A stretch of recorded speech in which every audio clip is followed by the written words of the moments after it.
Durante o mês de agosto, ocorre a campanha Agosto Verde Claro, que aborda a conscientização e o combate ao linfoma. Sobre esse tema, eu converso agora com a doutora Vitória Cini Silva, que é médica hematologista. Doutora, bom dia, bem-vinda. Bom dia, Elis. Obrigada. Eu que agradeço o convite. Explica pra gente melhor o que é o linfoma, como ele se desenvolve no organismo. Tá certo. Então, o que é o linfoma? Antes de mais nada, a gente precisa entender que ele é um câncer. O linfoma ele é um câncer de um sistema específico do nosso corpo, que é o sistema linfático. E o que é esse sistema linfático? Ele é o sistema que todo mundo tem, ele é essencial para o nosso corpo, porque ele faz parte da defesa do nosso organismo, ele faz parte da nossa imunidade, e ele também que drena os nossos líquidos, as nossas impurezas. Então, ele é responsável por essas duas grandes funções.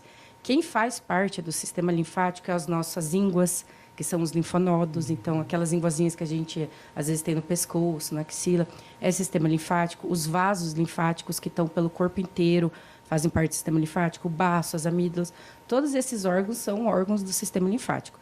E quando surge um câncer em algum desses órgãos, a gente chama de linfoma. Ou seja, pode acontecer em qualquer região do corpo, doutora. Perfeito, qualquer lugar do corpo, porque os vasos linfáticos estão em todos os órgãos nossos. Então, pode ter linfoma em qualquer parte do corpo.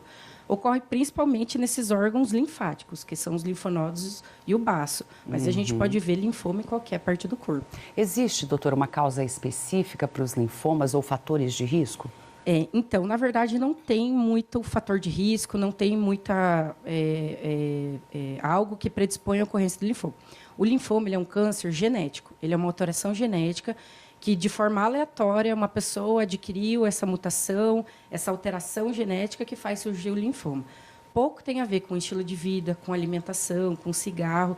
Diferente de alguns cânceres que a gente vê, que tem a ver com estilo de vida, como pulmão e tabagismo, o linfoma não tem a ver com isso. Ele é uma ocorrência aleatória, uma mutação aleatória que acontece na genética do paciente. Tem alguns fatores de risco conhecidos, mas que são raros de acontecer.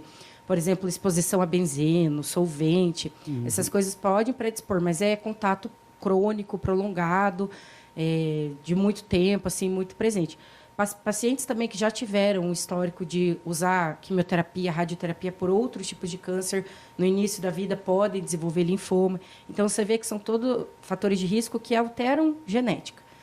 Propriamente, estilo de vida, alimentação, essas coisas não têm a ver.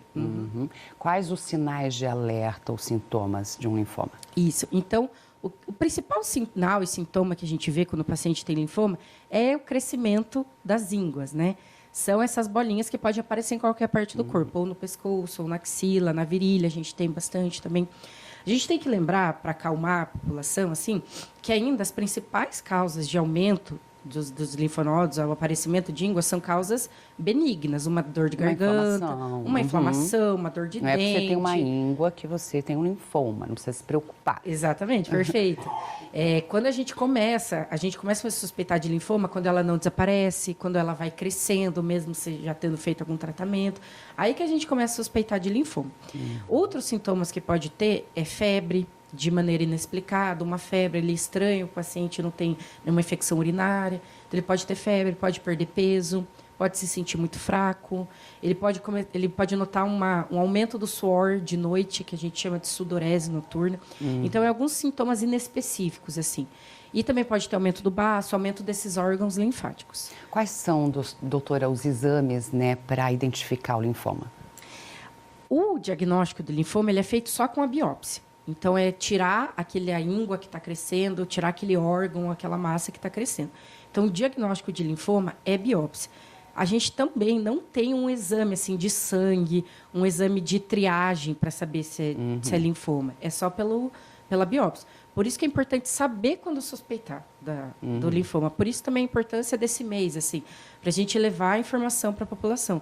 Porque, de fato, como não tem como prevenir esse câncer e não tem nenhum exame de rotina que você possa fazer para saber se é isso... Para descobrir, né, com antecedência ou cedo. Exatamente. A gente não tem como... O importante é saber, ter esse conhecimento que pode ser linfoma, para daí ir atrás de fazer biópsia e tudo mais. Então, o diagnóstico é só pela biópsia. Uma vez com o diagnóstico, quais são as possibilidades de tratamento do linfoma? Tem vários tipos de linfomas, né? Quando a gente fala linfoma, é um termo muito genérico, assim. A gente ainda divide em linfomas de Hodgkin, linfoma não Hodgkin, e cada um ainda tem vários subtipos. Cada subtipo tem um tratamento específico. Mas, em geral, em termos gerais, o tratamento é quimioterapia. Aí essa quimioterapia pode ser associada à radioterapia, pode ser associada ao transplante de medula óssea, ou até, às vezes, algumas imunoterapias. Mas, assim, é bem específico de cada subtipo. O mais importante é a quimioterapia. Em geral, o linfoma ele tem altas taxas de cura. Ele é um câncer que responde bem à quimioterapia e que a gente vê uma boa resposta, um bom tratamento do paciente.